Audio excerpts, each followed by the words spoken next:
All right, guys, happy Sunday. I just realized that my mic was really off the other day and for the prior days. So if you cannot hear it, you probably want to turn the volume a little bit more.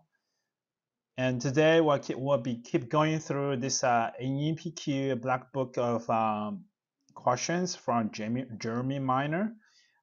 Feel free to go to his website and buy it, whatever. That'll be great. So, and I think we were at, let me pull it up.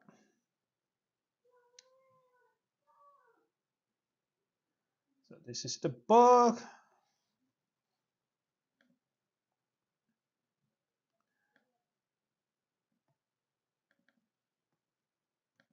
We were at a page, I think this is too small.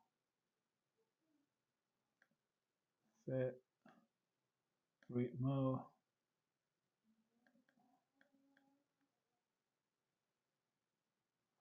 think we'll add this clarifying and probing questions, and then we have the example of a clarifying questions, decision-making questions. So those are pretty helpful because yesterday when I was making the calls myself, and you guys can hear it from the prior sessions I had live, I was able to use some of the questions in there to really gain some more understanding regarding those people's needs, I would say, and part of the pain. I think the more I'm familiar with this, the better I will be. Um, so I'm going to go to page 22. Space 24 here. There you go. Probing questions. All right, so here we go. So we have more solution awareness questions. We did this, we did this, we did that. More consequence questions. All right.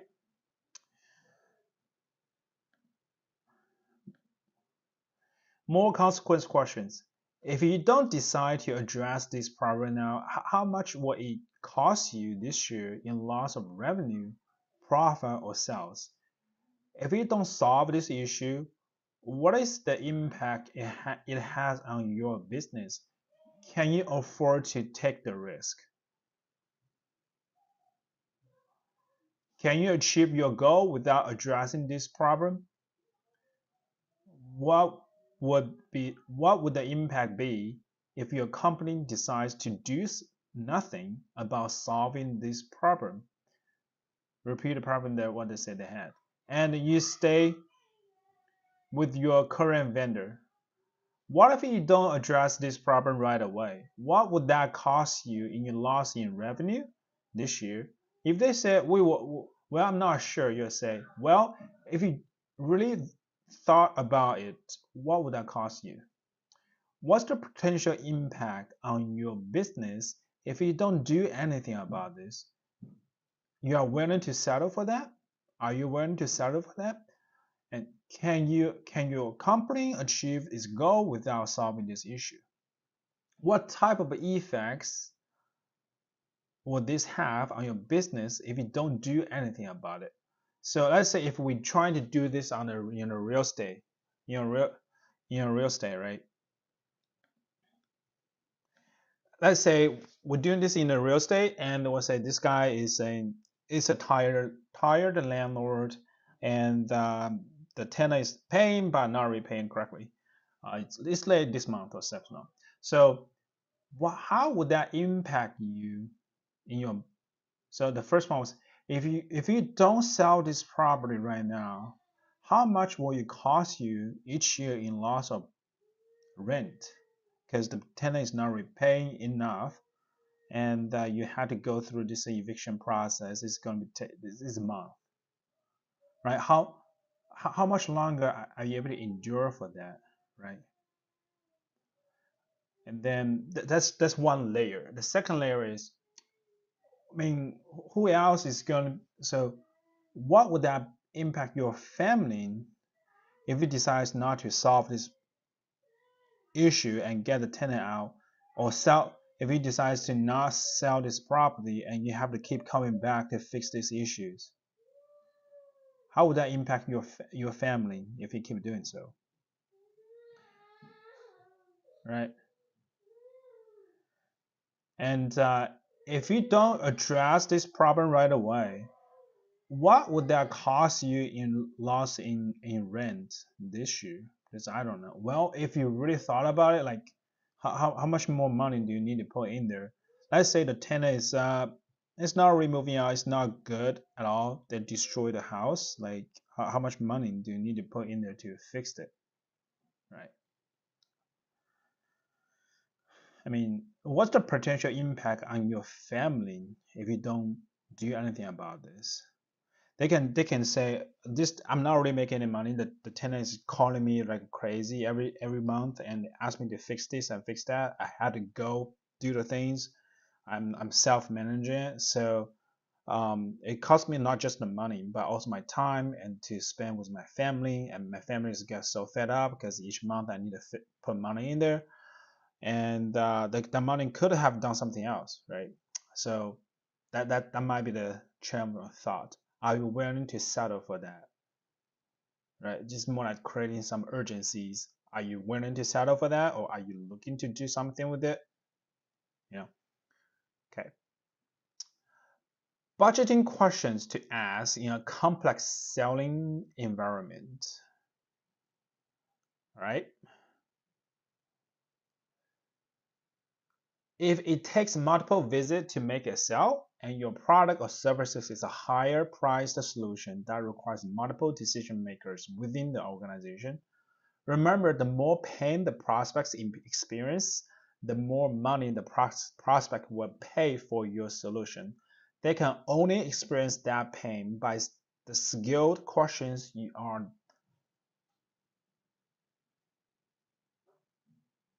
to bring out their emotions. You are using to bring out their emotions. All right, here we go. Could you go over with me your budgetary process? That's too invasive, man. Just to see if I could help you. What budgetary parameter are you working with? Can you tell me how the funding for this project will be determined? What obstacles would you possibly encounter when trying to get a financial approval to solve this problem? Who else besides you will be involved in approving the process to solve this? How would this get financial approval from the company to solve this issue you have to talk about? What type of budget do you have to put into this so that you can start to something? If your prospect says they do not have any budget, money, funding for your solution, you simply say, "Tell me if you did have, tell me if you did have the budget. Is this something that will work for you?" Why are you feeling that way though? They will usually say yes if you have done a good job in engagement process with your questions. And I can and I can appreciate that money might be an issue for what you told me. How do you think you can resolve that so you can find the funding so that you can do something that you want? At this point, if they still cannot come up with the ways to get the funding, you ask, well, what other avenues do you have to find the $10,000 so you can catch up with the arrears, bring the loan current, whatnot, right? If they say you still cannot find the ways to find the funds, you can make a suggestion. Can I make a suggestion? What other clients do they have? Well, what other clients do that? With the other clients we work with, if they are short on funds, is they go out and they list of ways your client have funds, like pull out a 401k and do a bank loan, home equity, move around funds in the company budget, sell things, credit cards, whatnot. What of those avenues do you have so that you can solve this problem? Well, this is actually pretty nice, pretty good, in my opinion.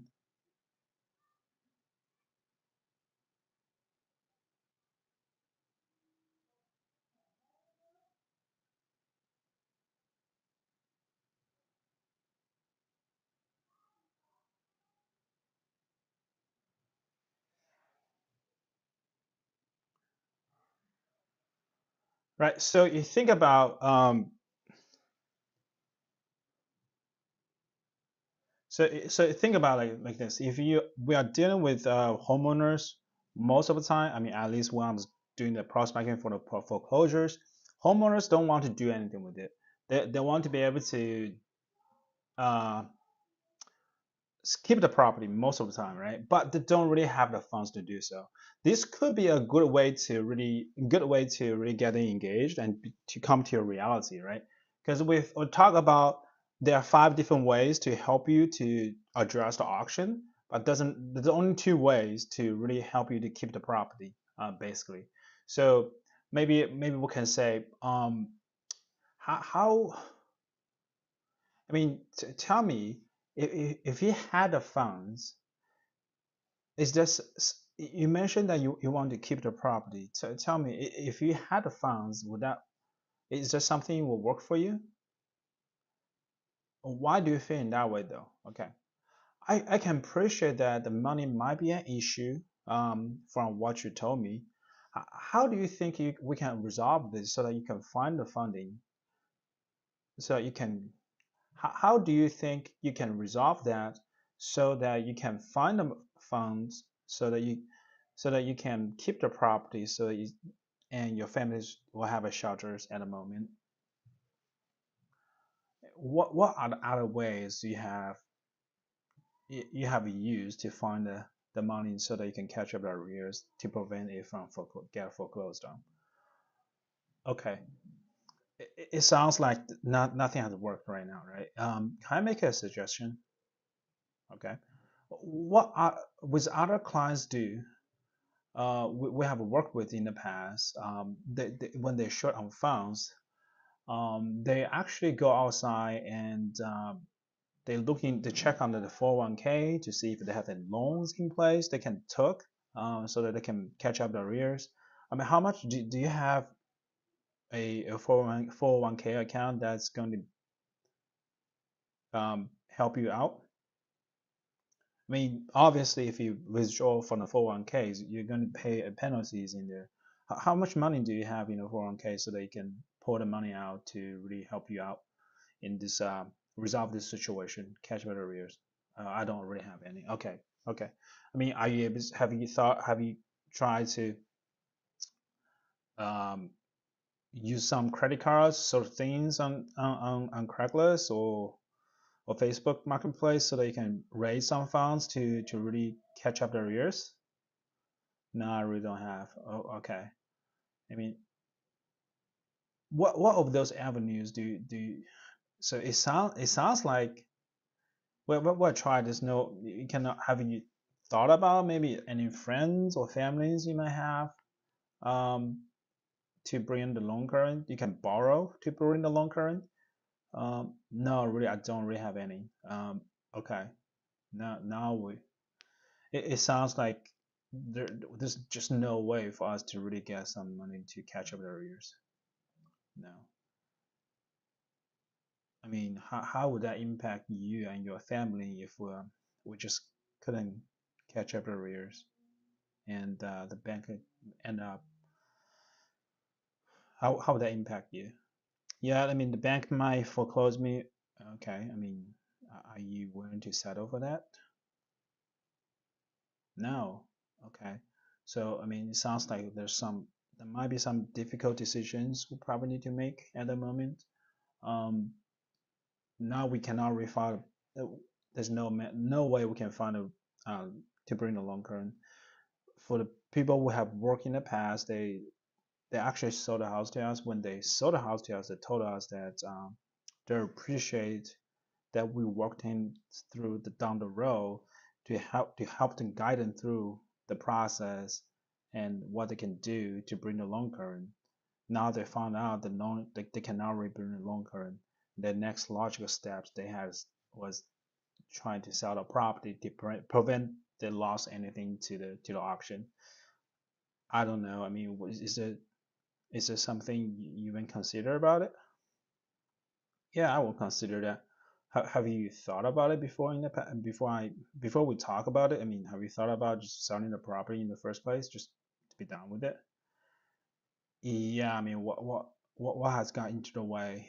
Um, what makes you even thinking about selling the property in the first place?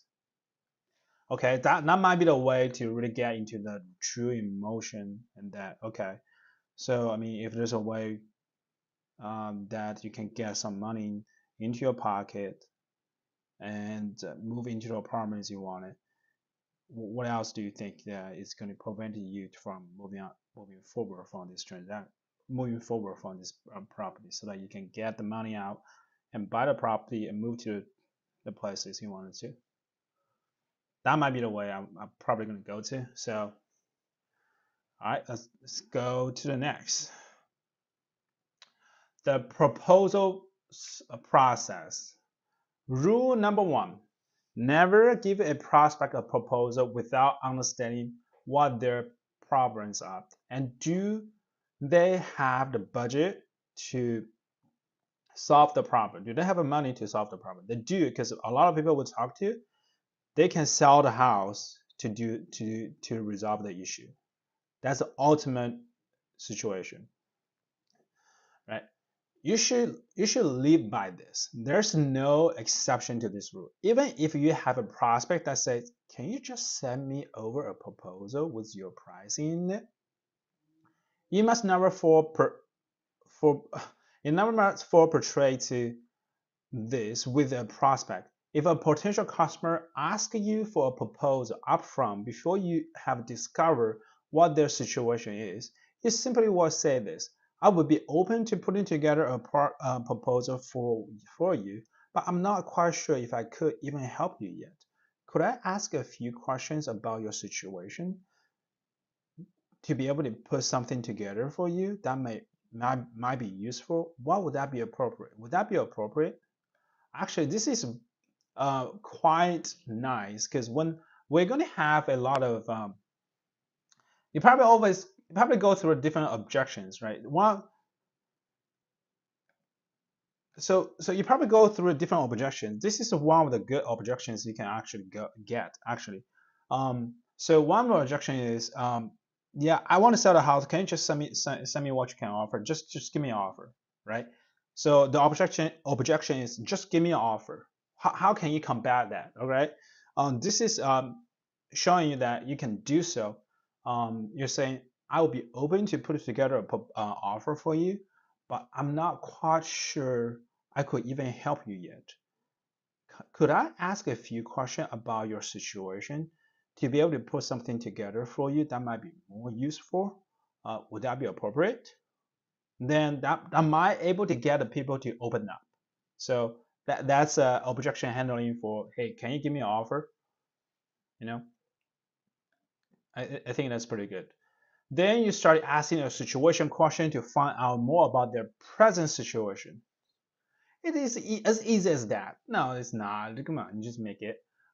Rule number two: your proposal should lay out the key two or three problems they told you during the engagement stage of the sales conversation. This reminds them of the issue they want to solve and bring back a pain they feel from those problems. The proposal should also have a key two to three objectives they are willing to accomplish as a company or a family. This creates a proposal that shows that the salesman was present in the conversation, showing the prospect that you have a complete understanding of their situation and how to solve it for them. The proposal restates the value of that to the prospect of achieving their objectives by solving their problem. By restating the value, it helps you provide context of the sales, so that the price for your solution seems tiny compared to them being able to achieve their objective by solving the issue that is holding them back. Solving the issue that is holding them back. You always want to value the value of solving the prospect problems and achieving their objectives to be a minimum 10 times of the cost you're offering. For a company solving a problem that is costing to lose a $15 million a year in lost revenue, a $350,000 dollar solution will seem quite small to them if you are positioning it correctly. $15 million, man, that's too low. All right, to give to them, I probably want that 1.5 mil a solution. Going over this value with the prospect during your presentation and the proposal makes it a logical next step for them to do business with you. Always have more than one option for them to accomplish their objectives, right? Every proposal you send out should provide 3 options for them to accomplish their goals. Most proposals I have seen typically only have one offer, right? This lost many prospects as even with the best question, you still were not able to read the proposal's mind 100%. This is why it is important for you to provide 3 options for them to work with your company. Option 1, a basic lower priced option that is still profitable to your company. Option 2, in the middle of a row option that is your core offering where the most prospects fall into. Option 3 is a higher priced option that is a premium choice. Setting up the proposal with those options help your prospect to make a decision. Now the power of a premium option is not just that it is a higher probability to your organization or that some prospect will choose it. It also makes the middle of the row options with your core offering seems like a great bargain to the prospect. This will help you make not only more sales but larger sales. It's actually great because Alex Hormozy said there's a value trap for 3. That's why you have 3 different cups, right? You have a middle, small, middle, large. Small, middle, and large. The large cup is only costing. It really depends on which one you want to buy more. If you want to buy the middle cup, then you're gonna increase the large cup, and then reduce the small and middle cup margin, not margin, the price gap, right? So if you have a small cup for $1, a middle cup for $2, and a bigger cup for $4, a lot of people for $5, a lot of people may buy middle cup the most, because if the bigger if the larger cup and the middle cup does not really have that much difference, right? That makes a lot of sense. Now, making a proposal a basic contract agreement. You can also make your proposal serve as a single. Blah, blah, blah, blah. All right. So next, we're going through how to present by not presenting. All right. So depending on what you will sell, you might be sending the proposal before the presentation. If it is more complex sales or after, you might be going over the proposal face to face or emailing it. Here are some general rules to follow. Do the presentation around the problems and issues that the prospect mentioned. So many salespeople try and show their entire solution when presenting the prospects. This is how 50-page proposal and 2-hour-long presentation happen. Doing that will turn most of your prospects off quickly. Actually, should. It goes in one ear and the other and out the others as they lose focus. Instead, your potential customer want to know if you can solve their problems. They just care about your solving their key challenges that are holding them back from achieving the results. So stop presenting all the features or benefits that have nothing to do with you solving their prospect's problem. Only present directly to the issue the prospect mentioned during the engagement stage of the sales conversation. You have to customize each presentation to each prospect's challenges. Never do cookie cutter presentation. It would make your prospect feel like you do not understand their needs. All right. The second, use case studies to reinforce solving the other's problems. This is more like third-party stories. This is powerful if done correctly. You can show the real-life example of other clients that were in a similar situation and how your solution was able to solve their problems. The case study you show the problem the prospect faced when your solution did to solve those problems and what the results of the work end up being for your prospect, including real numbers that can be objective quantified. Remember, your prospect cares more about the result, not features and benefits. That's the key. But what will your solution do for them? How does it help them together? Is where they want to go, right? Third, ask checking for agreement questions throughout. Most sales presentations are an hour or more monologue with the salesperson talking most of the time about all the great features and benefits of his or her solutions, and we have the best company and the best customer service, and blah blah blah. Basically, what everybody says about their product and services. How many salespeople do you know that if when they pitch you and the present and present tell or present tell presidents tell you that their product and service is only fourth or fifth best in place in the market? None of them, right? So they all say the things about the best, so the prospect has to build up a defensive mechanism when they are really trying to say the salesman. It basically goes in one ear, blah blah blah. So checking for to avoid this from happening, you must ask a lot of questions, what we so-called checking for agreement questions. Some questions like those questions engage the customer during the presentation and create feedbacks and buy-in. They increase the effectiveness of your presentation tenfold. All right. So here are some examples. Does that make sense? Are we on the same page? What are your thoughts about that? On that, are you with me on this one? Do you see how it works? Do you see how that could help you? So this is a how do you see that helping you most? Any questions on that? Is there anything else I should add?